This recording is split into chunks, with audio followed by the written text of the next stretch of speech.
Pidana kekerasan seksual rinci tertuang dalam LP. Ada CCTV, di situ ada bukti yang akurat. Suami saya mengebrak meja dan menalak saya. Suami saya sendiri menjelaskan secara tegas, lugas, dan gamblang kepada anak-anak, ayah dan bunda sudah bercerai ya. Ini kan sebenarnya kalau kita mau jujur kan ego aja semuanya nih. Ya itulah perempuan. Perempuan mana sih yang sanggup lagi bertahan? Kekerasan, perselingkuhan merusak mental saya, bahkan anak-anak saya.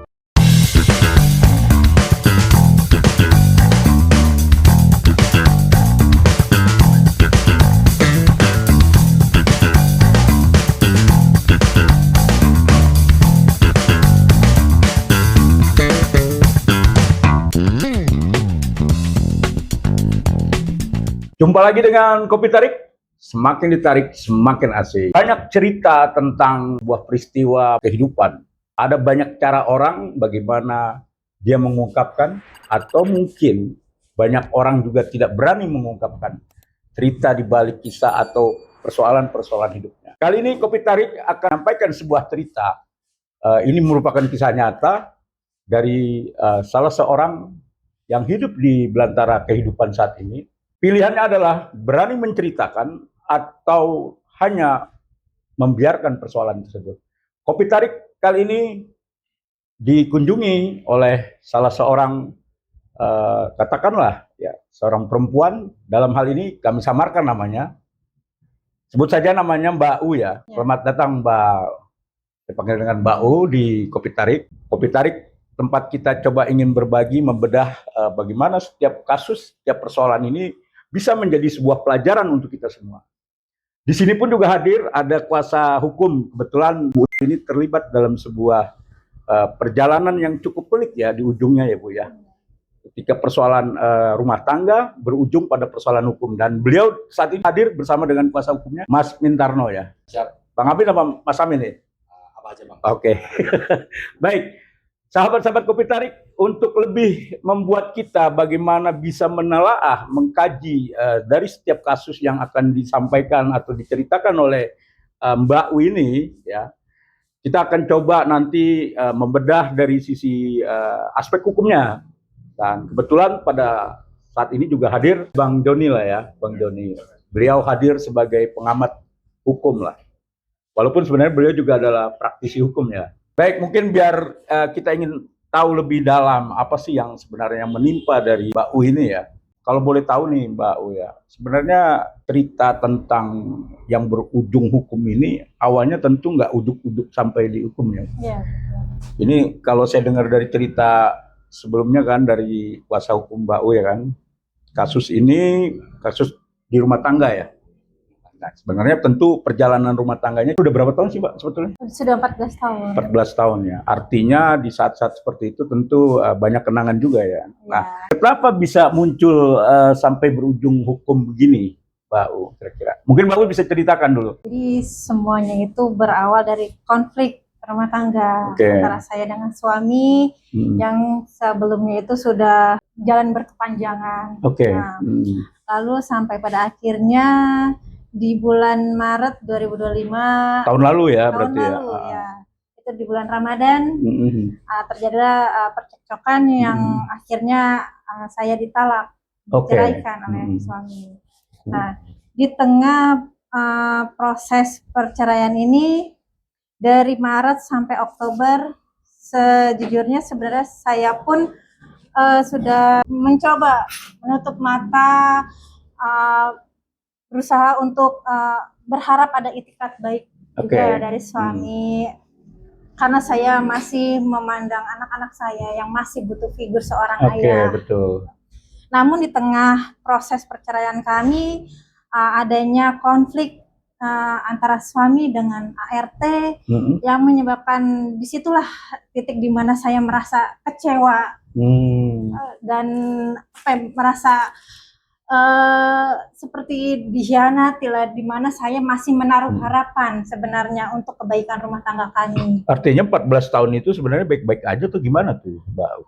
Kalau diulas ke belakang lagi 14 tahun sebenarnya sih banyak juga konflik yang sudah saya pendam juga, dan saya juga berusaha sebagaimana di awal-awal tahun pernikahan mungkin atau gimana? Dari kalau boleh jujur dari awal tahun pernikahan, Pak. Di awal Ya, pernikahan. dari awal tahun pernikahan sudah adanya will ya. Tapi saya tetap mempertahankan karena saya sebagai perempuan saya inginnya menikah itu adalah satu kali seumur hidup. Ya, betul. Tapi anaknya udah berapa, Mbak U? Anak saya itu 3. 3, udah besar-besar ya? Yang pertama itu laki-laki usia 14 tahun, kelas 2 SMP. Yang kedua laki-laki juga, itu SD kelas 6. Yang ketiga perempuan, SD. Udah besar juga ya? Mbak U kerja atau ibu rumah tangga? Kebetulan saya hanya ibu rumah tangga. Ibu rumah tangga, oke. Nah, terus di tanggal 25 Mei itu sebenarnya apa yang terjadi yang disebut? 25 Mei itu jadi si suami saya, dikatakan mantan suami atau mantan suami ya? Mantan suami ya. Ini dalam proses ya? Iya, karena masih proses kan. Iya. Belum mantan juga suami kali saya ya? berarti ya. Masih suami nih, Pak Amin ya? Oke, baik. Jadi setelah tanggal 25 Maret itu ketika dia menceraikan saya, mentalak saya. Oke. Ucapan lah ya. Iya. Dengan lugas dia mengatakan sambil gebrak meja, demi Allah, demi Rasulullah, kamu saya talak, kita cerai. Di situ jujur saya sedih, kecewa, bingung mau apa. Saya akhirnya memutuskan untuk pulang ke rumah orang tua saya. Pada saat itu juga, ya, artinya. Dengan tujuan untuk menenangkan diri saya. Ini bagaimana kelanjutannya. Lalu seiring saya pulang ke rumah orang tua saya, itu 25 Maret, 1 Mei ternyata dia memperkerjakan ART yang menginap. Jarak berapa bulan itu, Mbak? Dari Maret, April, Mei, 2 bulan lah. 2 bulan lah. Dia memperkerjakan ART. Memperkerjakan ART yang menginap di rumah. Ibu, Mbak tahu, Mbak U? Awalnya saya tidak nggak tahu. Diberitahu atau tidak gimana? Diberitahu sama sekali. Tahunya dari? Justru saya itu tahu dari kakak iparnya. Oh, kakak gitu. Ipar suami kakak saya. ipar suami. Ya. Si kakak ipar suami saya itu sebetulnya inisialnya Mbak W ya. Jadi Mbak W itu main ke rumah. Itu dia baru tahu ternyata ada ART. Setelah tahu ada ART, dia bertukeran kontak, komunikasi. Dan ART ini juga mengeluhkan, ternyata curhat lah ke kakak ipar. Curhat adanya tindakan yang tidak baik dari suami. Itu di awal-awal dia bekerja atau gimana? Dari awal bekerja. Dari awal bekerja. Menurut pengakuannya dari awal bekerja. Dari percakapan mereka berdua menyampaikan informasi pada saya. Oh, disampaikan ke Mbak U bahwa ada pembantu, ada perlakuan yang kurang menyenangkan. Betul. Dan pembantu siapa nama LM ya? LM. Nah, itu juga sampaikan ke Mbak U juga? Iya, bahwa sampai ada pada akhirnya sampaikan langsung gitu. LM ini menghubungi saya dan meminta bantuan, menceritakan semuanya secara detail apa yang telah diperlakukan oleh suami saya, kesehariannya bagaimana. Di mana dia juga dilarang untuk bersosialisasi ke lingkungan rumah tetangga. Yang menurut pengakuannya bahkan buang sampah pun itu juga dilarang kalau tanpa ada dia. Nah, dari situ di tanggal 25 Juli, tanggal 25 Juli si LM ini meminta tolong untuk dibantu dikeluarkan. Dan maksudnya dikeluarkan gimana? Dikeluarkan dari rumah karena menurut pengakuannya dia dikunci di rumah, disekap, tidak boleh kemana-mana. Saya inisiatif ke sana, ke rumah saya itu dibantu, ditemani oleh kakak kandung saya. Oh, artinya nggak sendiri ya? Iya, dibantu oleh kakak kandung saya. Dan di situ pun juga dibantu juga ditemani oleh kakak iparnya, Mbak Motivasi Mbak U sendiri apa sebetulnya sampai harus datang motivasi bantu? Saya gitu? sebenarnya Kan posisinya Mbak U ini lagi ya kesal ada atau apa gitu jujur ketika dia menghubungi saya adanya tindakan kekerasan seperti itu, pelecehan seperti itu, sesama perempuan, pertama saya merasa empati. Selain saya juga kecewa adanya tindakan itu, di mana tindakan itu dilakukan di rumah kami yang sebagaimana rumah kami itu tempat kami tadinya beribadah, berkumpul bersama. Tapi mohon maaf Mbak U, itu kalau dengan ini jauh sebelum ada ART ya, selama 14 tahun itu ada perlakuan KDRT nggak ke Mbak U? Jujur ada. Oh, ada ya. Ya, baik terhadap saya maupun anak-anak saya. Gitu. Cuma saya dan anak-anak bingung mau speak up mana dan bagaimana. Artinya paham juga dong, berarti ya ini sekarang menimpa pembantu kan? Ya, karena dari rentetan saya tahu bagaimana sifatnya suami saya seperti Iya, itu. iya. Dari situ, oh ternyata sampai sejauh itu tindakannya. Akhirnya saya memberanikan diri juga untuk menyelamatkan si ART ini. Gitu. Juga di situ saya ditemani oleh kakak iparnya, Mbak O itu, kakak ipar dari Gak hanya suami. sendiri lah ya.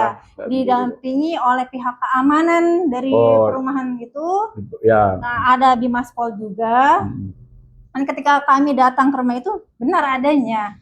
ART itu dikurung, disekat, dikuncikin dari rumah, dari luar. Nah, dia gedor-gedor pintu, Bu. Saya pun ada dokumentasi videonya juga ketika si LM itu dikurung dan minta pertolongan. Kebetulan itu kan rumah bersama ya Pak ya. Masih rumah bersama ya. Ya. Saya punya kunci cadangannya. Saya bukalah itu, rumah itu. Sampai akhirnya saya buka dan menurut pengakuannya si ART itu, tindakan kekerasan suami saya itu terekam di CCTV. Ya, dari situ. Mohon maaf Ibu. Ya. CCTV ini sebelumnya Ibu udah tahu ada atau gimana? CCTV itu saya tidak tahu awalnya. Dan CCTV itu dipasang, dibeli ketika saya sudah tidak tinggal di rumah setelah, itu. Gitu. Iya, ketika saya tinggal di rumah orang tua. Dan sebelumnya pun si suami saya itu menginfokan, setelah dibeli CCTV, menginfokan kepada saya bahwa akan dipasang. Dipasang alasannya CCTV untuk memantau perkembangan anak-anak. Alasannya itu. Ya, tapi Ibu punya akses nggak kalau untuk aktualnya beliau ini, suami saya ini menjanjikan bahwa nanti kamu bisa mengakses CCTV ini untuk memantau anak-anak. Ya. Sampai pada akhirnya saya tanya, saya minta aksesnya. Bahkan sampai detik ini saya pun tidak pernah diberikan akses tersebut. Ternyata dibalik dia tidak mengizinkan saya mengakses CCTV, ternyata adanya tindakan kekerasan itu terhadap ART terhadap ART. Baru saya ketahui ketika ART ini menghubungi saya. Langsung saya mengamankan card CCTV. Mengamankan maksudnya? Mengamankan karena kan menurut pengakuan ART tindakan kekerasan itu terekam di CCTV tersebut. Berdasarkan cerita ART gitu. Pengakuan ART tersebut. Lalu saya, kakak saya dan kakak iparnya suami saya itu mengamankan card CCTV tersebut karena saya sendiri tidak mampu untuk ngambil card CCTV-nya, saya minta bantuan oleh kakak saya. Maksudnya ngambil gimana nih? Ambil kan posisi terpasangnya itu kan tinggi ya Pak ya di atas. Gitu. Saya nggak nyampe, saya minta tolong oleh kakak saya, dibantu juga sama kakak iparnya yang usia Mbak Wi ini, nyopotin card CCTV, dan yang mengeluarkan card CCTV-nya pun justru juga kakak iparnya. Bukan Mbak U ya? Bukan. Tapi saya hanya meminta tolong dan minta bantuan melalui kakak saya sama kakak iparnya suami saya. Dari situ sudah dapatkan card CCTV, kami mengamankan ART LM itu ke kantor sekretariat bersama, kantor RW. Kantor RW. Ya, di situ ada security yang mendampingi kami menyelamatkan. Kejadian 2025 ya? 2025 tanggal 25 Juli. Dari situ kami mengeluarkan dan mengamankan ke kantor sekber tersebut didampingi Bimaspol. Ada juga dokumentasinya, pihak keamanan RT setempat. Setelah diskusi panjang lebar, ini menceritakan kronologinya seperti apa, lalu akhirnya inisiatif untuk memberikan kesaksian dan buat laporan. Dari dia sendiri? Iya, dari dia bukan sendiri. Desakan dari Mbak U atau nggak ada ya? Sekali, tidak ada. Dan itu disaksikan oleh yang ada di dokumentasi tersebut. Di Masfol, kakak iparnya, kakak kandung saya juga. Dan terus akhirnya apakah didampingi untuk, kan tadi ada inisiatif gitu, Ibu dampingi atau gimana? Dari situ setelah didiskusikan akhirnya inisiatif untuk melapor didampingi oleh saya yang jadi saksi, didampingi pula dengan Mbak Mi, itu kakak ipar satu lagi yang hadir ketika kami sudah berkumpul di sekber, sekretariat bersama. Di tanggal 25 Juli kami itu membuat laporan Namun karena langsung disuruh visum ya Pak ya, visum karena berhalangan dengan waktu, karena laporan dan visum itu harus di waktu yang bersamaan. Jadinya keesokan harinya tanggal 26 kami kembali lagi ke Polres Depok membuat laporan sekaligus visum di Rumah Sakit Polri di Kramat Jati. Itu kan untuk visum untuk ini ya, ART ya. Iya, betul. Nah, dalam konteks ini Mas Amin nih sebagai kuasa hukumnya ya kan, yang ya sampai melibatkan Mbak U ini gimana sebetulnya Mbak? Kan ini kasusnya kan ada pelaku, ada korban TP ininya kan. Nah, posisi Bu dianggap atau seperti apa sebetulnya? Kalau dari keterangan Bu bahwa Bu dari awal memang nggak kenal namanya LM ini, ART. ART ini, Nggak tahu. Ibu U ini tahu di rumahnya ada ART menginap dari kakak iparnya U dan kakak iparnya Awi. Oke. Bahkan menurut keterangan dari warga sekitar ya, saya mendengar cerita dari warga sekitar tidak tahu kalau di rumah itu ada ART menginap. Ya, pada intinya kan bahwa tetangga sekitar tidak tahu, hanya RT saja yang tahu, ya kan. Nah, dari peristiwa itu, ya kan, kenapa Bu terlibat di sini? Awalnya Bu juga nggak mau terlibat dalam kasus ini ya. Kasus ini, ya kan lagi mikirin ini kan, proses perceraian dan mau balikan ini, mau balikan sama Awe. Karena keluarga menyarankan sudahlah, selesaikan. Tapi ada kejadian ini. Peristiwa itu sehingga niatan untuk balik lagi buyar. Nah, berhubung Ibu U ini sudah terlanjur setengah perjalanan udah nganter ke Polres Depok, dan di Polres Depok itu sebenarnya saksi awalnya bukan Bu U, tapi kakak iparnya si Awe. Bu M ini sebenarnya yang akan jadi saksi. Berhubung Bu M ini ke toilet, ya ini keterangan dari Bu U ini.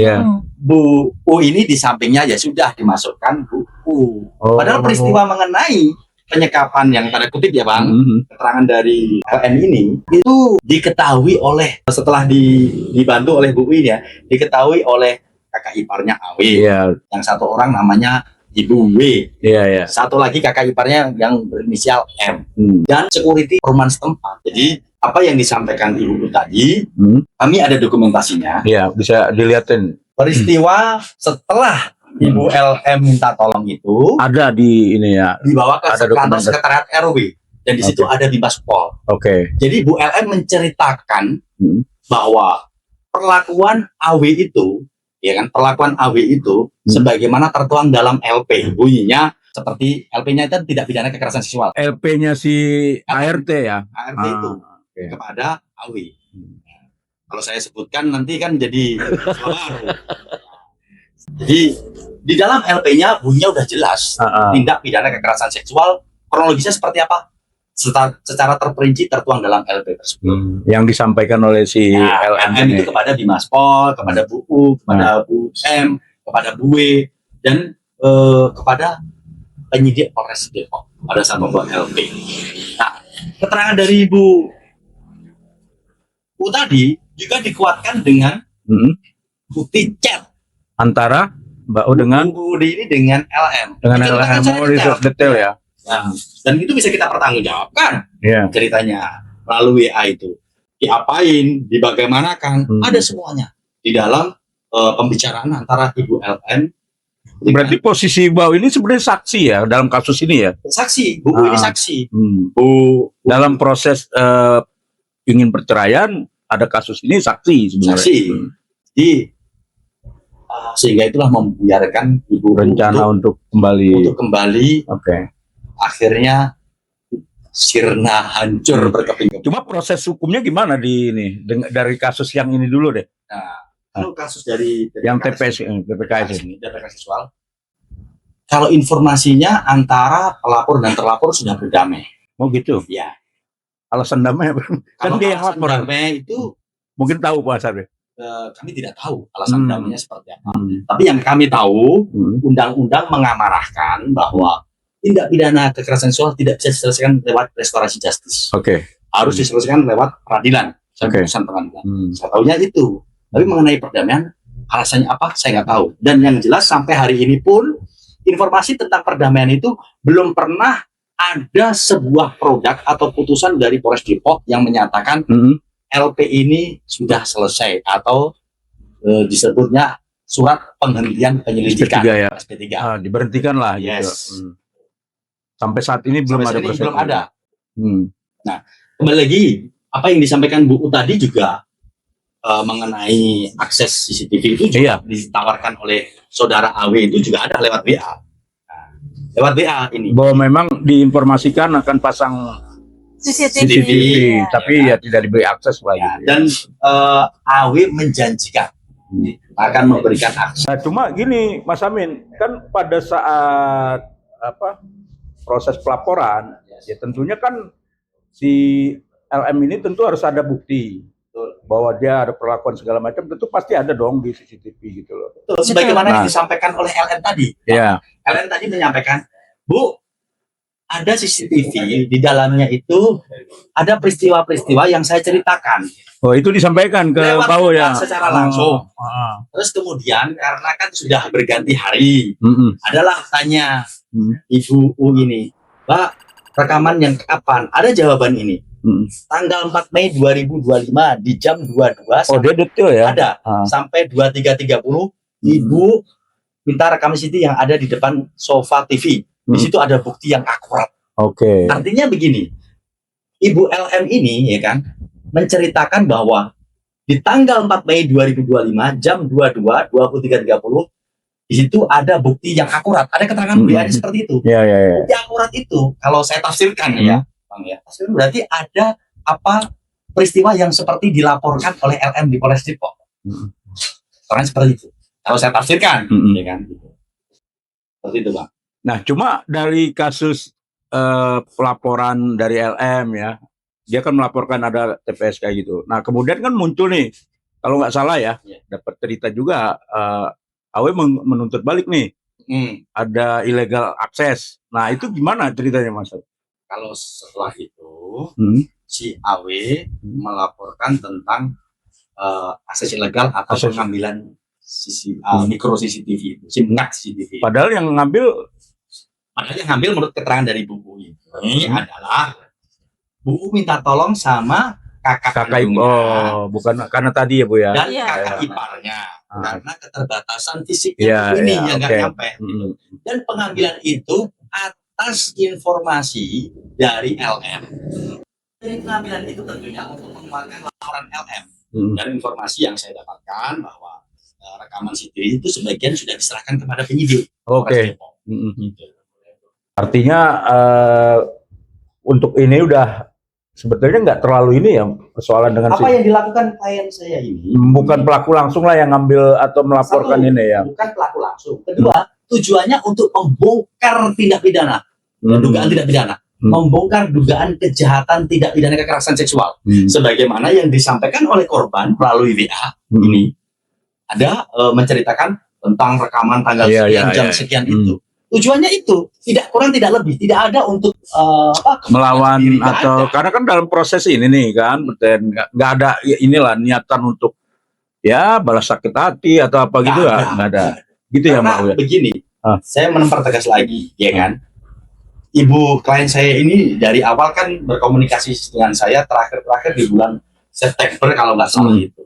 Saya juga menyarankan, sabar Bu. Karena ibu ini bercerita sudah Pak, saya sudah selesai final lah ya. Setelah ada peristiwa tanggal 20 memperkuat lah untuk apa namanya berdosa. Kecewa dan sakit hati. Iya. Puncaknya di situ. Awalnya juga pengen balik ya. Gimana ya, Bang ya? Masih saya pertimbangkan lah karena yang ngerti perasaannya adalah Bu sendiri. Kalau saya sebagai kuasa hukum kan pasti menjalankan apa yang diamanahkan oleh klien. Nah, dengan kondisi seperti itu, prosesnya kan tentu Mbak U ini kan sebagai saksi ya gitu. Apalagi kalau dengar ceritanya kan suami ya masih suami Mbak Awe ini kan Pak Awe ya. Ini tentu nggak tinggal diam nih Pak. Dari mana yang nggak tinggal diam? Dari kasus CCTV-nya misalkan gitu. Kemudian mungkin apakah memang ada ini Mbak keinginan beliau juga untuk rujuk juga atau gimana gitu? Tidak ada. Kami udah sepakat sudah. Udah sepakat ya. Artinya sudah clear lah memang ini proses ini. Oke. Nah, kemudian Mas Amin nih untuk kasus seperti ini ya, maksud saya ada tadi TPSK, kemudian ada pelaporan ilegal akses. Kemudian apakah dari pihak Mas Amin, klien Mas Amin juga ada hal yang lain untuk ininya? Ada. Jadi begini. Ya untuk nuntut ke Pak inilah ya. Oh ada. Kita sebagai warga negara yang baik dan taat hukum tentunya segala tindakan kita pun ada dasarnya kan dalam dasar hukum. Ibu U setelah mendapatkan informasi ternyata LM ini apa yang disampaikan lewat BA dan lain-lain itu tentang peristiwa-peristiwa itu benar. Berarti meragukan. Artinya bahwa peristiwa antara LM dan AW ini suka sama suka. Bisa disimpulkan gitu atau gimana? Kita simpulkan di situ, ya kan? Ya kalau memang dia merasa korban, satu ada kejanggalan lah. LM sama AW ini tinggal serumah sudah lebih dari 1 bulan. Peristiwa yang disampaikan LM kepada klien kami itu TPKS-nya 2 kali, terjadi 2 kali, ya kan? Sebagaimana tertuang dalam LP. Terus kemudian ada juga bunyi dalam LP itu bahwa perlakuan AW kepada LM itu di luar standar layaknya manusia lah. Maksudnya gimana? Manusia umumnya lah gitu ya kan. Jadi ada penyimpangan gitu loh. Ya kan, saya tidak bisa menyebutkan itu karena nanti di LP aja gitu kita baca, ya kan. Nah, saya di luar standar manusia ngeri juga dong Pak. Jadi karena ini di luar standar manusia pada umumnya ya kan. Ya, kalaupun manusia mau. Nah, tapi lucu juga ya ketika udah ini dilaporkan terus dia tahu-tahu berdamai gitu kan. Nah, kalau menurut Mas Amin dari posisi Mas Amin ini ada apa gitu gak bertanya kayak gitu? Saya tidak mau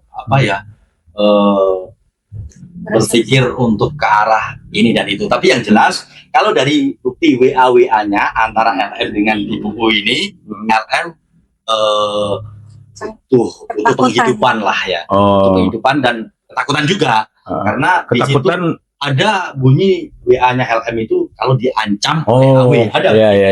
Yang komunikasi itu ya. Betul. Tapi dalam sepanjang perjalanan sampai kejadian itu dari pihak AW atau suami ibu nggak ada kan yang langsung ke Mbak U ancaman atau mungkin apa gitu komunikasi yang tidak menyenangkan gitu? Oh ada. Dengan kasusnya LM ini? Ada. Tapi mungkin dianggap sekongkol atau apa gitu melalui anak saya. Gitu. Ini mengancam secara tidak langsung ialah ingin memenjarakan saya. Gitu. Karena kasus ini mendampingi. Iya. Kayak gitu. Nah, terus posisi Mbak U ini kan saksi Pak Mas Amin ya. Itu udah ada ininya nggak kalau suatu waktu gitu? Jadi memang dari awal saya sudah melihat bahwa ini proses penegakan hukum ini perlu ada perimbangan. Perimbangan maksudnya begini, bahwa sekarang ini kan Republik Indonesia ini sudah ada sebuah institusi yang menjaga dan melindungi saksi maupun korban. Akhirnya saya selaku kuasa hukum dari buku ini berinisiatif untuk untuk meminta perlindungan setiap tindakannya waktu itu sebagai saksi, ya kan? Supaya jangan terjadi hal-hal yang tidak diinginkan. Seperti ini saya sudah menyikapi ini dan alhamdulillah per kemarin dan mungkin insya Allah Senin besok suratnya akan kita serahkan kepada karena sudah ada keputusan dari sidang bahwa Ibu U mendapatkan perlindungan atau pengawalan dari LP. Besok Senin insya Allah suratnya kita serahkan atau pernyataannya situ. Jadi segala tindakan Bu U nanti akan dikawal atau dibantu. Nah, Mbak U ini kan ya mungkin mohon maaf ya kan artinya kan sebegitu banyak tekanan lah ya. Dari kasus dari ART-nya, kemudian berkembang jadi ilegal, akses ilegal ya. Terus kemudian belum lagi bicara keutuhan rumah tangga yang sudah tidak bisa dipertahankan gitu. Sebenarnya dari Mbak U sendiri, oke lah, misalnya tadi bilang udah nggak mungkin nih dilanjutkan gitu. Nah dari proses hukum yang berjalan ini sebenarnya apalagi yang perlu yang diinginkan lah gitu. Mungkin Mbak U secara ininya gimana itu? Dari proses hukum yang berjalan ini saya harapkan ialah adanya keadilan untuk saya pribadi, untuk perempuan-perempuan di luar sana, khususnya korban yang terjadi tindakan TPKS tersebut. Juga di mana juga kan suami saya ini sampai detik ini dari bulan Desember sampai saat ini kan adanya penelantaran nafkah terhadap anak saya, tidak menafkahi. Saya berharap adanya tanggung jawab dari suami saya. Kurang lebihnya itu sih, Pak. Kalau dari keluarga Mbak U sendiri gimana menyikapi situasi kondisi kayak gini? Menyikapi situasi kondisi kayak gini sih sebenarnya dari awal itu dari pihak keluarga juga kan sebenarnya juga inginlah berharap rumah tangga dari kembali rujuk ya. Namun ketika tahu adanya kasus seperti ini ya mereka juga sangat kecewa juga kan. Prihatin juga. Melakukan apa ya bingung juga ya. Ya, jadi ya apa boleh buat, mau nggak mau ya sudah. Ini sudah memang saya pun juga sempat berserah tiap malam saya berdoa ya, menangis sama Allah bagaimana ini jalan keluarnya, akhirnya bagaimana ya Allah, mungkin inilah jawaban dari Allah ya yang akhirnya sepertinya saya dan suami ini ya memang inilah jalan terbaiknya. Kalau bicara rumah tangga udahlah selesai gitu ya. Paling hak hukumnya kali ya Mas Amin, mungkin bisa nambahin Mas Amin. Kalau dari kami ya proses hukumnya sekarang kan untuk perceraian sudah tahapan di Mahkamah Agung. Untuk perceraian ya. Oke. Ibu juga lagi memperjuangkan anak-anak, Pak. Saya antaranya termasuk nafkah itu tadi ya, Mbak. Membuat laporan di Polres Jakarta Timur di PPA serta melaporkan pasal perzinahan. Perzinahan. Yang kasus tadi antara LM ya.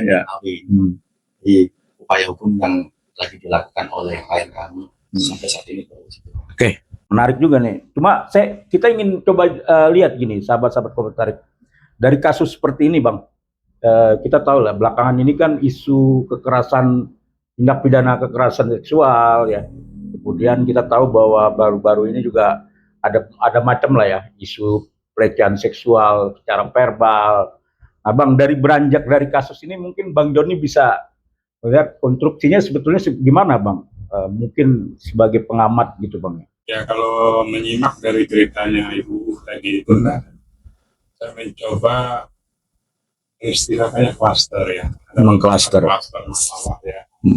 Pertama itu ada masalah perceraian, ya paket dengan hak asuh anak plus nafkah. Nafkah itu biasanya paketnya sama pendidikan plus kesehatan ya. Baik, sidang itu sekarang lagi bergulir sampai di Mahkamah Agung. Nah, selanjutnya di dalam proses sebelum proses itu ada dugaan ya. Iya, ada dugaan ya. Tindak pidana kekerasan seksual yang dilakukan oleh suami, yang mana bukti permulaannya itu adalah memori card ya. Dari CCTV. Dari CCTV yang ada di rumah tersebut. Ya. Minum. Nah, saya juga mau tahu Ibu, artinya kalau itu dibilang penyekapan itu apakah sudah melebihi 1 kali 24 jam? Apa itu, Pak? Penyekapan terhadap jadi ART itu kan bekerja dari awal Mei sampai Juli. Ya, bisa dikatakan lebih dari kita anggap bukan penyekapan lah ya, artinya memang dia secara sukarela bekerja di situ. Nah, tetapi di situ ada satu peristiwa TPKS ya. Sebelum Ibu membuka ya, baik ya, membuka ada TPKS. Oke, selanjutnya TPKS itu atas dasar kesepakatan korban dengan keluarga Ibu, kakak ipar, dan ada satu lagi dari ya, jadi membuat laporan ke Polres Depok. Iya. Nah, dan perkara itu sekarang lagi on progress ya, on process di Depok ya, berjalan. Terus di kemudian hari terjadi ada informasi kalau terjadi perdamaian antara korban dan pelaku. Iya, dalam kasus TPKS-nya. Nah, selanjutnya klaster ketiga itu ada laporan polisi terhadap diri Ibu ya, sebagai orang yang dianggap atau diduga melakukan illegal access, illegal access terhadap memory card yang dijadikan barang bukti di kepolisian. Oke, itu pun sekarang lagi berjalan. Dan selanjutnya pasal hukum juga tadi menjelaskan ada laporan dari Ibu pasal hukumnya ya tentang laporan tindak pidana palsu. Dan selanjutnya ada juga laporan laporan dugaan tindak pidana perzinahan. Selanjutnya satu lagi tadi Banyak nih, Bang. adanya laporan tindak pidana penelantaran anak. Ya. Kan? Nah, kalau kita lihat dari fase klaster ini kan, walaupun peristiwanya berangkat dari satu sama lain, ini kan bagian dari rangkaian ini, rangkaian peristiwa. Tetapi perbuatannya bisa kita anggap berdiri sendiri. Kecuali terhadap perbuatan atas dasar laporan ilegal akses dan keberatan dari kuasa hukum, pada akhirnya terjadilah laporan tindak pidana, laporan palsu tentang tindak pidana. Ya, kita coba melokalisir dulu. Kalau saya anggap laporan terhadap penelantaran dan perzinahan itu dia bisa dikatakan perbuatan berdiri sendiri. Tetapi tentang tindak pidana palsu dan laporan ilegal akses ini satu sama lain ini kan berhubungan ini. Dan dia tidak bisa dikatakan berdiri sendiri. Jadi saya pandang ini terlalu prematur untuk membuat laporan tindak pidana palsu ya. Karena kenapa saya bilang demikian? Karena proses dari Polres tentang illegal akses itu kan sampai hari ini masih berjalan. Iya, betul. Atau dengan kata lain kita kenal belum di SP3. Ya kan? Karena belum di SP3 berarti melaporkan tindak pidana palsu ini bukan tidak bisa, artinya ini mungkin lebih tertunda dulu. Artinya karena laporan terlanjur masuk, nanti ditunda bagaimana progres yang ada di laporan ilegal akses. Nah, saya mencoba mendudukkan dulu satu-satu ya. Nah, itu berjalan. Nah, terus perkara ini berangkat kepada cabang-cabang yang lain, termasuk penelantaran anak, termasuk kasus perzinahan gitu loh. Ya, tanpa mengurangi maksud dan tujuan kita di podcast ini untuk melihat bahwa ini memang kita melihat dari aspek yuridis ya, baik formil ataupun material. Tetapi secara satu kesatuan tidak bisa kita lepaskan bahwa perkara ini adalah satu kesatuan. Ya kan? Satu kesatuan yang berangkat dari peristiwa sengketa rumah tangga, atau boleh dikatakan rumah tangga yang bermasalah lah ya. Anaknya berapa ini? 3 orang, paling gede 14 tahun, kelas 2 SMP. Ya. Dan memang kemungkinan besar kalau bicara hak asuh itu kan sepanjang tidak ada alasan hukum yang membenarkan tetap jatuh ke tangan ibu. Apalagi anaknya masih dianggap di bawah umur ya. Pengadilan secara tegas menyatakan hak asuh dari tangan ibu. Itu kemungkinan besar bisa Bang ya, artinya untuk apanya Bang? Ya, artinya beliau bisa mengasuh anak dalam sengketa ini. Ya, hak asuh gitu. Artinya belajar pada pengalaman itu kan anak yang dibawa secara undang-undang yang di bawah 12 tahun itu wajib ibunya. Kecuali ada alasan hukum untuk tidak diberikan kepada ibu. Ada alasan hukum ya. Jadi saya lihat dari perkara ini kan tidak ada. Jadi selama ini ibu memang adalah ibu rumah tangga ya. Rumah tangga yang memang mendedikasikan hidupnya untuk keluarga ya kan ya. Ya, maka dari tadi saya melihat juga ada something juga ya di mana itu kan adalah ini kan adalah gejolak emosi ya. Saya harus katakan ibu memang karena kuasa hukum menyatakan tadi dan ibu juga menyampaikan karena dorongan dari keluarga dorongan dari keluarga untuk mencoba membangun poin-poin yang sudah berserakan ini. Tapi tidak berhasil. Sebenarnya dibilang tidak berhasil, enggak juga sih. Karena belum ada ini ya. Di tengah jalan itu ternyata ibu dicegat gitu loh. Dia belum sampai rumah tapi dicegat. Ada peristiwa itu. Apa pencegatannya? Ya pencegatannya adanya telepon dari ART. Yang membuat ya ini secara berpikir ulang. Bukan berpikir ulang juga sih. Saya lebih tepat mengatakan emosi seorang yang berkasih sayang.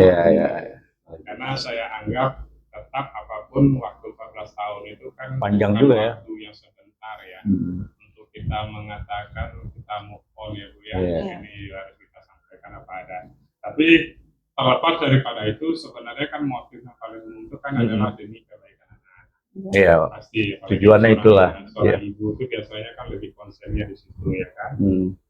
Dampak dari perceraian kita sama tahu ya pasti seringkali merugikan kepada anak-anak ya. Nah, saya pikir kalau untuk aspek yuridisnya saya tidak ingin menjelaskan lebih jauh seperti apa itu teknis lah. Kuasa hukum lah yang bisa ini ya. Jadi yang penting kalau saya lihat kalau dalam konteks yuridisnya ya itu adalah beberapa klaster. Bisa dilihat dari beberapa klaster itu ya. Oke. Mungkin sebelum kita tutup nih pada teman-teman sahabat-sahabat Kopi Tarik ya Bang Amin. Satu kali ini saya pertanyaan Bang Amin. Kira-kira untuk kasus Mbak U ini ya dari kuasa hukum sendiri ini selesainya seperti apa nih endingnya? Ini kalau dari apa yang disampaikan klien kami, Bu kepada kami, sebenarnya udah lelah. Namanya perempuan ingin segera selesai saja lah. Tapi kan dari pihak AW suaminya itu kan tidak ada niatan baik sama sekali. Bahkan begini. Indikasinya ada informasi yang saya dapatkan dan Ibu juga dengar langsung dari penyidik Krimsus Polres Depok itu bahwa AW ini gara-gara perkara TPKS ini dipecat dari perusahaan. Ada statement begitu. AW kepada penyidik. Yang kedua, gara-gara urusan ini di pengadilan agama, AW sudah menyerahkan uang sebagaimana putusan pengadilan agama. Untuk juga melaksanakan putusan pengadilan, kewajibannya itu. Ibu juga dengar.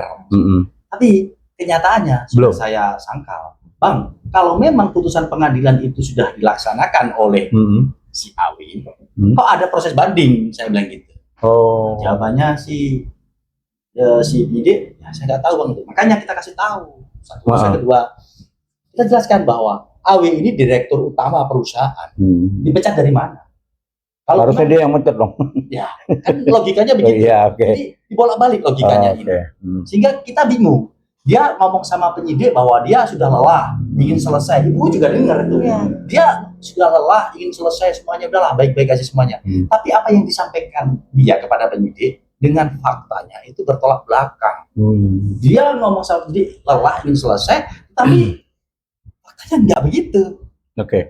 Bang, sorry Bang, satu pertanyaan lagi nih buat Abang. Dari kasus yang berangkai gitu Bang ya, kira-kira menurut pandangan Abang sendiri ya, yang mungkin diselesaikan di mana dulu nih Bang? Ada tahapan-tahapannya kah atau gimana Bang? Kan kalau kasus TPSK-nya saya lihat kan udah berhenti tuh, artinya tidak ada lagi dilanjutkan ya? Atau gimana dari pihak? Sebagaimana yang saya sampaikan tadi, Bang, memang ada kesepakatan perdamaian antara pelapor dan terlapor. Tapi amanah undang-undang mengatakan tidak bisa diselesaikan secara RG. Nah itu gimana Bang? Undang-undang yang bicara. Bukan awalnya dari itu tadi ya TPSK, kemudian ada illegal ada illegal akses ya terus. Nah itu gimana Bang? Terima kasih. Ya kalau menyimak dari ceritanya Ibu tadi itu saya mencoba istilahnya klaster ya. Mengklaster. Klaster masalah ya. Pertama itu ada masalah perayaan, ya paket dengan hak asuh anak plus nafkah. Nafkah itu biasanya paketnya sama pendidikan plus kesehatan ya. Baik sidang itu sekarang lagi bergulir sampai di Mahkamah Agung. Nah selanjutnya di dalam proses sebelum proses itu ada dugaan ya. Iya, ada dugaan ya. Tindak pidana kekerasan seksual yang dilakukan oleh suami, yang mana bukti permulaannya itu adalah memori card ya. Dari CCTV. Dari CCTV yang ada di rumah tersebut. Minum. Nah, saya juga mau tahu Ibu, artinya kalau itu dibilang penyekapan itu apakah sudah melebihi 1 kali 24 jam? Apa itu Pak? Penyekapan terhadap. Jadi ART itu kan bekerja dari awal Mei sampai Juli. Ya, bisa dikatakan lebih dari kita anggap bukan penyekapan lah ya. Artinya memang dia secara sukarela bekerja di situ. Nah, tetapi di situ ada satu peristiwa PPKS ya. Sebelum Ibu menggugat ya, baik ya. juga dari TPKS. Oke. Selanjutnya TPKS itu atas dasar kesepakatan korban dengan keluarga ibu, kakak ipar, dan ada satu lagi tadi ya. Jadi membuat laporan ke Polres Depok. Iya. Dan perkara itu sekarang lagi on progress ya, on proses di Depok ya. Berjalan, di kemudian hari terjadi ada informasi kalau terjadi perdamaian antara korban dan pelaku. Iya. Dalam kasus TPKS-nya. Nah, selanjutnya kluster ketiga itu ada laporan polisi terhadap diri ibu ya, sebagai orang yang dianggap atau diduga melakukan legal access, legal access terhadap memori card yang dijadikan barang bukti di kepolisian. Oke, itu pun sekarang lagi berjalan. Dan selanjutnya Pak Sopung juga tadi menjelaskan ada laporan dari Ibu tadi melalui kuasa hukumnya ya, tentang laporan tindak pidana palsu. Dan selanjutnya ada juga laporan dugaan tindak pidana perzinahan. Selanjutnya satu lagi tadi banyak nih Bang, adanya laporan tindak pidana penelantaran anak. Nah, kalau kita lihat dari fase klaster ini kan, walaupun peristiwanya berangkat dari satu sama lain, ini kan bagian dari rangkaian ini, rangkaian peristiwa. Tetapi perbuatannya bisa kita anggap berdiri sendiri.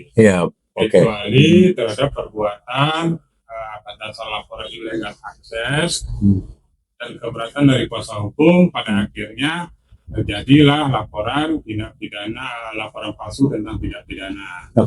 Ya, kita coba melokalisir dulu. Kalau saya anggap laporan terhadap penelantaran dan perzinahan itu dia bisa dikatakan perbuatan berdiri sendiri. Tetapi tentang tindak pidana palsu dan laporan illegal access ini satu sama lain, ini kan berhubungan ini. Dan dia tidak bisa dikatakan berdiri sendiri. Jadi saya pandang ini terlalu prematur untuk membuat laporan tindak pidana palsu ya. Karena kenapa saya bilang demikian? Karena proses dari Polres tentang illegal access itu kan sampai hari ini masih belum berjalan. Iya, betul. Atau dengan kata lain kita kenal belum di SP3. Ya kan? Karena belum di SP3 berarti melaporkan tindak pidana palsu ini bukan tidak bisa, artinya ini mungkin lebih tertunda tuh. Artinya karena laporan terlanjur masuk, nanti ditunda bagaimana progres yang ada di laporan illegal access. Nah, saya mencoba mendudukkan dulu satu-satu ya. Nah, itu berjalan. Nah, terus perkara ini berangkat kepada cabang-cabang yang lain, termasuk penelantaran anak, termasuk kasus perzinahan gitu. Ya, tanpa mengurangi maksud dan tujuan kita di podcast ini untuk melihat bahwa ini memang kita melihat dari aspek yuridis ya, baik formil ataupun material. Tetapi secara satu kesatuan tidak bisa kita lepaskan bahwa perkara ini adalah satu kesatuan. Satu kesatuan yang berangkat dari peristiwa sengketa rumah tangga, boleh dikatakan rumah tangga yang bermasalah lah ya. Anaknya berapa itu? 3 Bapak. 3 orang, paling gede 14 tahun kelas 2 SMP. Dan memang kemungkinan besar kalau bicara hak asuh itu dan sepanjang tidak ada alasan hukum yang membenarkan, tetap jatuh ke tangan ibu. Apalagi anaknya masih dianggap di bawah umur ya. Pengadilan secara tegas menyatakan hak asuh itu ibu. Itu kemungkinan besar bisa Bang ya, artinya untuk apanya Bang? Ya, artinya beliau bisa mengasuh anak dalam sengketa ini. Ya, hak asuh gitu. Artinya belajar pada pengalaman itu kan anak yang dibawa secara undang-undang yang di bawah 12 tahun itu wajib ibunya. Kecuali ada alasan hukum untuk tidak diberikan kepada ibu. Ada alasan hukum ya. Jadi saya lihat dari perkara ini kan tidak ada. Jadi selama ini ibu memang adalah ibu rumah tangga ya. Rumah tangga yang memang mendedikasikan hidupnya untuk keluarga ya kan ya. Ada tadi saya melihat juga ada something juga ya, di mana itu kan adalah ini kan adalah gejolak emosi ya. Saya harus katakan ibu memang karena Bapak Hukum menyatakan tadi dan ibu juga menyampaikan karena dorongan dari keluarga dorongan dari keluarga untuk mencoba membangun poin-poin yang sudah terserahkan ini. Tapi nggak berhasil.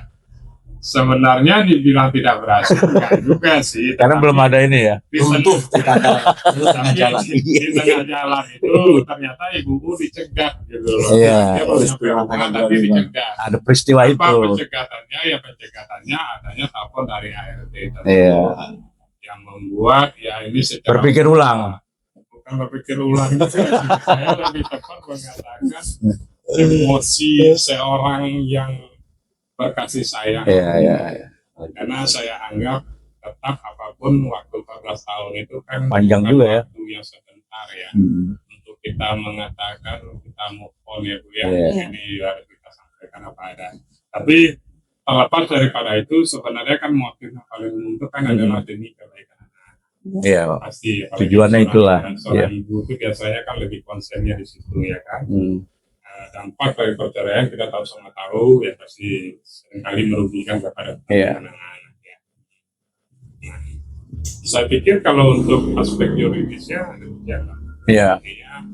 Saya tidak ingin menjelaskan lebih jauh seperti apa itu teknis lah. Kuasa hukum lah yang bisa ini ya. Jadi yang penting kalau saya lihat kalau dalam konteks yuridisnya yaitu ada beberapa klaster. Bisa dilihat dari beberapa klaster itu ya. Oke. Baik. Mungkin sebelum kita tutup nih pada teman-teman sahabat-sahabat Kopitarik ya Bang Amin. Satu kali lagi saya pertanyaan Bang Amin. Kira-kira untuk kasus Mbak U ini ya dari kuasa hukum sendiri ini selesainya seperti apa nih endingnya? Ini kalau dari apa yang disampaikan klien kami Bu kepada kami sebenarnya udah lelah. Namanya perempuan ingin segera selesai saja lah. Tapi kan dari pihak AW suaminya itu kan tidak ada niatan baik sama sekali. Bahkan begini. Indikasinya apa? Ada informasi yang saya dapatkan dan Ibu juga dengar langsung dari penyidik Krimsus Polres Depok itu bahwa AW ini gara-gara perkara TPKS ini dipecat dari perusahaan. Ada statement gitu. AW kepada penyidik. Yang kedua, gara-gara urusan ini,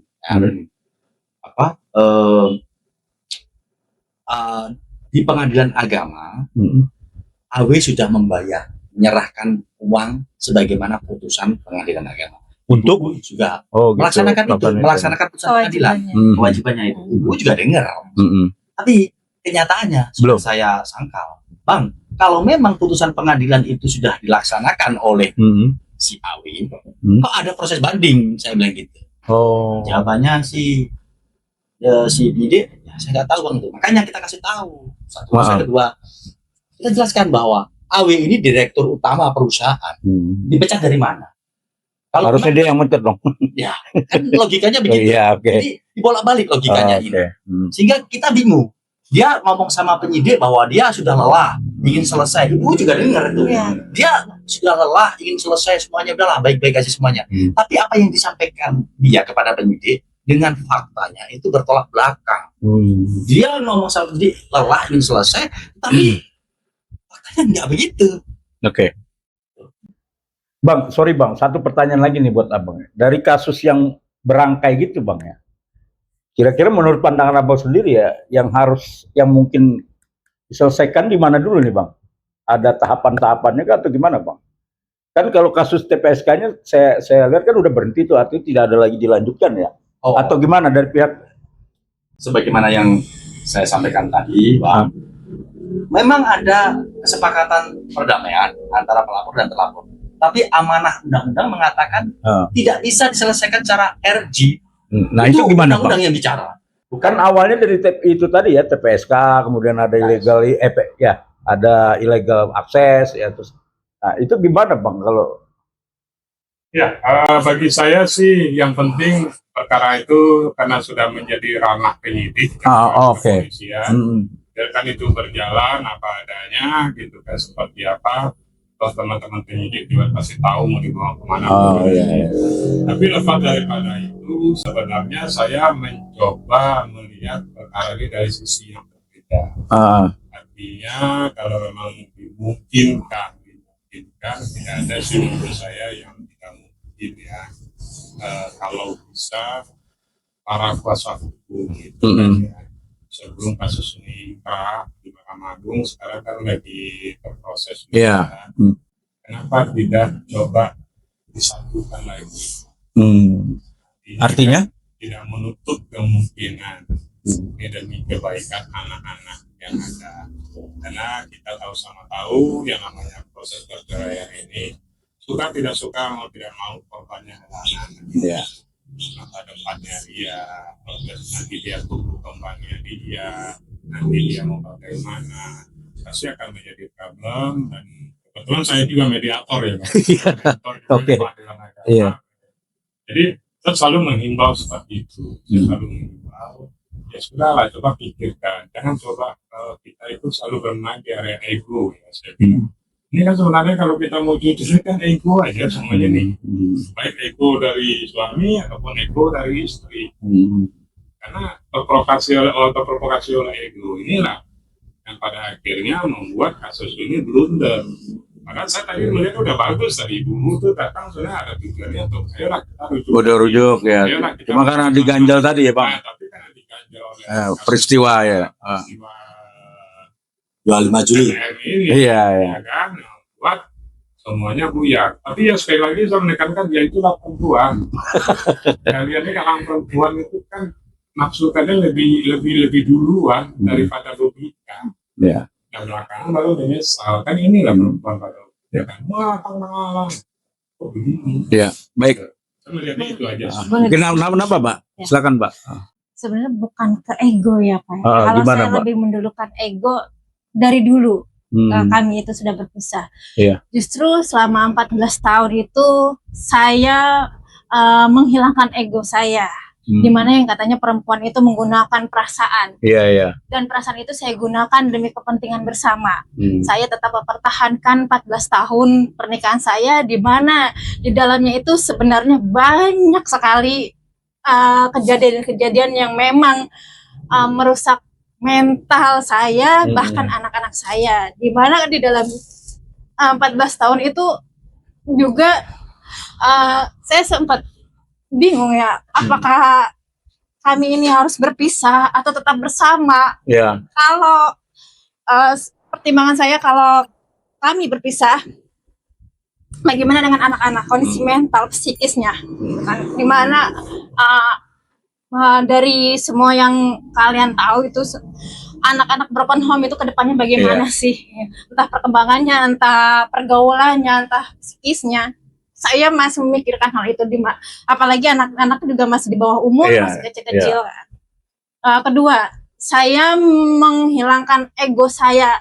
Saya bahkan menjatuhkan harga diri saya di depan suami saya. Apapun yang dia lakukan, itu saya berusaha untuk menutup mata, menutup telinga.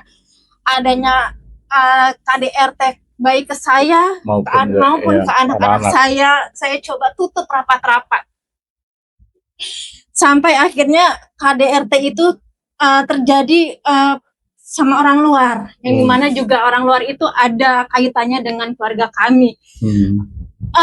Saya pikir oke lah, awalnya saya pikir oke lah, saya yang jadi korban, anak-anak jadi korban, setidaknya rumah tangga kami utuh. Tapi sampai ke ranah orang lain yang melibatkan juga keluarga saya, di situ jujur saya sebagai perempuan, harga diri saya benar-benar hilang sama sekali, kecewa, sakit hati, dan apa ya Pak ya, perempuan mana sih Pak yang sanggup lagi bertahan setelah 14 tahun dengan dinamika rumah tangga, lika-likunya kekerasan, segala macam, adanya perselingkuhan juga lah. Perempuan mana lagi yang bisa kuat, ditambah lagi dengan pernyataan ART. Shock saya Pak, jujur saya down sedown-downnya dari kasus itu ya. Dari kasus itu itu puncak dari Puncak kasusnya, dari, ya. apa namanya, bertahannya saya 14 tahun Selama itu 14. Pak. Dan ternyata ini jawaban dari doa-doa saya, ternyata sudah cukup lah, kamu sampai di sini. Sudah cukup saya mempertahankan 14 tahun saya, di mana saya sebenarnya ingin tetap mempertahankan keutuhan rumah tangga saya demi anak-anak khususnya. Oke, closing statement. Iya, gimana Bang? Artinya saya termasuk konsen juga Dengan kasusnya kayak gini ya. artinya mungkin kuasa hukum dalam hal ini kuasa hukum ibu dan kuasa hukum dari AW. cobalah itu bersama untuk kita melepaskan ego kita, demi kebaikan toh masa depan kita sudah berjalan, tapi anak kita baru memulai. Anak-anak kita baru memulai. Artinya tidak seharusnya anak-anak kita di sini harus terdampak karena pertikaian kedua orang tuanya. Saya juga yakin pasal hukum ibu dan pasal hukum kawin. Ayolah, kalau masih ada peluang itu, ya saya juga selaku mediator siap, dan mungkin saya bisa, dan memang selama ini saya memang ya sering menangani hal-hal yang seperti itu. Kalau memang kuasa hukum ibu berkenan, mungkin bisa mengajukan surat kepada saya, coba memediasikan. Semoga saja perceraian ini bisa kita batalkan atau kita anulir. Ya sekali lagi, ini karena ditonton oleh publik, ini juga dibawakan seluruh publik, ya kan. Artinya janganlah korbankan anak-anak kita karena perceraian kita. Kadang dalam rumah tangga saya percaya tidak selamanya rumah tangga itu selalu sejuk, kadang ada panas, kadang ada hujan, kadang ya pasti semua itu terjadi. Cuman saya hanya selalu mengatakan prinsip bagi saya, apapun peristiwa yang terjadi pada diri kita, semuanya adalah netral. Itu yang selalu saya yakini. Apapun peristiwa itu, walaupun orang menyakiti saya netral sebenarnya. Realitasnya netral. Akan jadi masalah di saat bagaimana cara kita melihat masalah. Merespon masalah. Mensikapi ya. Contoh, saya bisa ngatain abang, pilihan ada di tangan abang. Bisa kalau mengatain saya karena abang nggak terima, marah, atau mungkin memukul saya bisa. Atau abang ngatain saya bisa aja mengatakan, siapa lu ngatain? Kan gitu. Artinya ini kembali ke diri kita masing-masing. Sama dengan ibu juga tadi.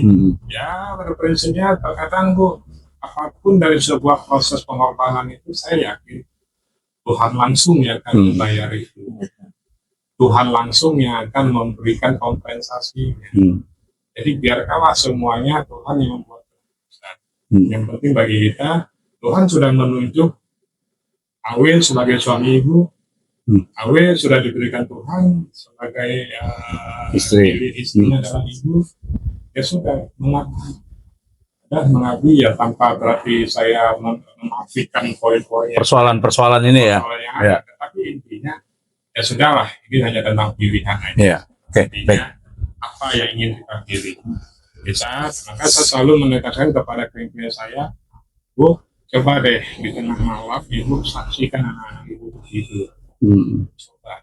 Saya minta mereka besok kita akan langsung ibu Pak nangis saya. Akhirnya dia datang. Muka-muka yang tanpa dosa itu saya bilang. Dia nggak ngerti dia. Jadi pagi dia bangun yang dia cari adalah mamanya. Nanti dia punya kebutuhan yang dia cari adalah bapaknya. Kan gitu. Nah sekarang itu hilang. Dia sudah kehilangan proses panjang tumbuh kembang dalam hidupnya dia yang tanpa disaksikan oleh salah satu orang tuanya. Sedih. Tapi sekali lagi itu kembali ke pilihan.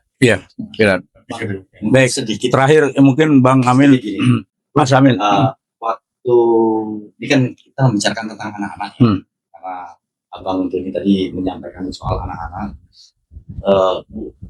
Bu, waktu tanggal 25 Maret, Awe kan membuka meja sebagaimana penjelasan ibu tadi. Lalu anak-anak mendengar semuanya. Awe juga sudah menyampaikan kepada anak-anak. Terus tentang apa kondisinya. Lalu dengan kondisi sekarang ini, seperti apa anak-anak itu tinggal bersama ibu. Mungkin ibu bisa menyampaikan atau memberikan pertimbangan kepada Bang Joni ini. Jadi sebenarnya udah seperti ini loh Bang. Gitu. Ya bisa aja selalu melanjutkan. Artinya kan kita selalu punya prinsip. Biasanya kita ini secara umum kan selalu udah hopeless. Nggak mungkin bisa Bang, nggak mungkin. Cuma prinsip saya berkata tidak bisa setelah saya coba. Ya kalau orangnya begini Bang, sudah saya coba dulu. Lalu saya akan bercerita. Nafar juga di saat ibu bercerita tentang abang ini kepada saya, orangnya begini, saya aja nggak ngerasain apa yang ceritain. Lalu saya percaya aja. Nafar dong. Tapi saya rasakan dulu. Oh iya. Lalu nanti saya gambarkan lagi kepada ibu. Iya ibu udah berat nih kan. Iya. Gimana? Silakan. Ya. Jadi ketika 25 Maret suami saya mengebrak meja dan menalak saya, itu saya pergi lebih tepatnya pulang ke rumah orang tua saya tanpa ketiga anak saya. Sendiri lah ya. Sendiri. Pulang sendiri. Sampai akhirnya sebulan kemudian. Saya potong. Kan ibu menceritakan kepada saya, ibu komunikasi dengan Awi. Dia udah ceritakan pada anak-anak. Awi itu menceritakan kepada anak-anaknya bahwa antara ayah dan bunda sudah tidak bersama. Oh iya. Jadi ketika bahwa peristiwanya itu sedetail itu gitu. Oke, baik. Jadi setelah gebrak meja, kami semua mengumpulkan anak-anak di ruang tamu dan suami saya sendiri menjelaskan secara tegas, lugas dan gamblang kepada anak-anak bahwa ayah dan bunda sudah bercerai ya. Ayah sudah menceraikan bunda dan ayah bunda sudah tidak bisa bersama lagi. Gitu. Di situ anak-anak saya nomor satu yang pertama itu karena dia saksi udah lebih lama dari yang sering menyaksikan perdebatan kami, tindakan kekerasan ayahnya terhadap ibunya juga bahkan dirinya. Dia mencoba dia bingung. Ini tragedi apa lagi? Di situ dia hanya tiduran. Nutup mata, dia tidak reaksi apapun. Anak saya yang kedua dan ketiga menangis. Kenapa ya? Karena aku maunya ayah sama bunda itu rujuk balik, gitu kan, bersama, kumpul bersama. Ayahnya sendiri yang menegaskan ke anak-anak sudah tidak bisa karena ayah dan bunda sudah berpisah. Ayah sudah menceraikan bunda, sudah mentalak bunda. Situ sudah jelas dari dianya sendiri pun sudah tidak ingin bersama lagi. Lalu sebulan kemudian anak saya yang nomor satu ngubungin saya minta tinggal sama saya. Saya pikir mau berkunjung ke saya. Bun, aku mau ke tempat mbah, nyebutnya mbah ya orang tua saya. Oh iya nak, boleh gitu kan. Oh berapa hari? Enggak, aku mau tinggal selamanya sama bunda gitu. Oh kenapa? Iya. Awalnya aku nanya kenapa, tapi dia nggak mau cerita. Nanti aja kalau sudah tinggal sama bunda. Dan aku cerita. Dan ternyata selama sampai hari ini anak-anak dengan Mbak. Pada akhirnya ketiga anak-anak saya itu sama saya. Dari yang pertama dari yang ketiganya tinggal semuanya sama ayahnya. Terus pertama minta tinggal sama saya. Di bulan November itu anak saya yang kedua dan ketiga itu juga awalnya mau main ke rumah saya, mohon maaf, rumah orang tua saya, diantarkan langsung oleh ayahnya. Dan di situ anak-anak tidak mau pulang. Saya tanya kenapa, gitu kan ya. Karena selama nggak ada bunda itu ayah itu sering seperti yang sebelum adanya masalah konflik ini kan memang ayahnya itu temperamen terhadap saya maupun anak-anak. Jadi ayah itu sering mukulin mereka kayak misalkan belajar. Mereka kan sekolah di sekolah Islam ya Pak ya, yang ada hafalan gitu. Si ade ini nggak hafal, murojaah nggak hafal, handphone ade itu dilempar bahkan ke atas lemari. Si kakak yang belajar matematika dianggap ayahnya itu tidak bisa, padahal kakak bisa karena kakak itu bisa mengerjakan matematika sesuai dengan ajaran sesuai dengan gurunya. Nah, ketika ayahnya mengajarkan dengan cara yang berbeda, dianggap si kakak itu tidak bisa. Maka dilemparlah dengan tupperware 2 kali di kepala sampai di pundak. Dia itu disaksikan, dia bersaksi itu disaksikan oleh kakak-kakakku juga, ada dokumentasinya juga. Dia nangis terseduh-seduh dan tidak mau pulang. Jadi di situ juga pertimbangan saya juga ya Pak. Bagaimana kalau misalkan anak-anak tinggal bersama ayahnya, makin rusak lagi mentalnya, psikisnya. Jadi saya putuskan, saya ingin memperbaiki mental anak-anak saya dengan melindungi anak-anak saya. Ya benar, mungkin ini yang jalan terbaik menurut Allah. Jadi kalaupun kami terus bersama, memang di pandangan halayak ramai kami keluarga yang harmonis tetap bersama. Cuman di dalamnya itu seperti apa ya Pak ya? Luka batin yang anak-anak itu tidak akan pernah selesai dan tidak ada ujungnya, baik terhadap anak-anak saya maupun terhadap saya sendiri. Jadi bisa dikatakan di luarnya sempurna, padahal di dalamnya ini penuh luka. Itu pertimbangan yang berat juga buat saya juga. Baik, kayaknya kita udah di ujung nih Bang, dari diskusi bercerita ya tentang ini. Mudah-mudahan apa yang disampaikan oleh Mbak U sudah bisa dengan bantu oleh kuasa hukumnya, mungkin bisa menemukan jalan yang terbaik lah ya untuk Mbak U dan anak-anak. Begitupun dengan kasus ini ya Bang. Artinya jangan berlarut-larut ya, ada titik terang gitu Bang ya. Dan mungkin juga pertimbangan ataupun apa yang disampaikan Bang Doni juga mungkin menjadi sebuah motivasi juga ya, dorongan untuk ya pada intinya persoalan ini bisa selesai gitu ya dengan cara yang terbaik lah gitu untuk Mbak U khususnya dan untuk anak-anak lebih khususnya. Baik, sahabat Kopi Tarik, kita sudah sampai di ujung pada episode kali ini.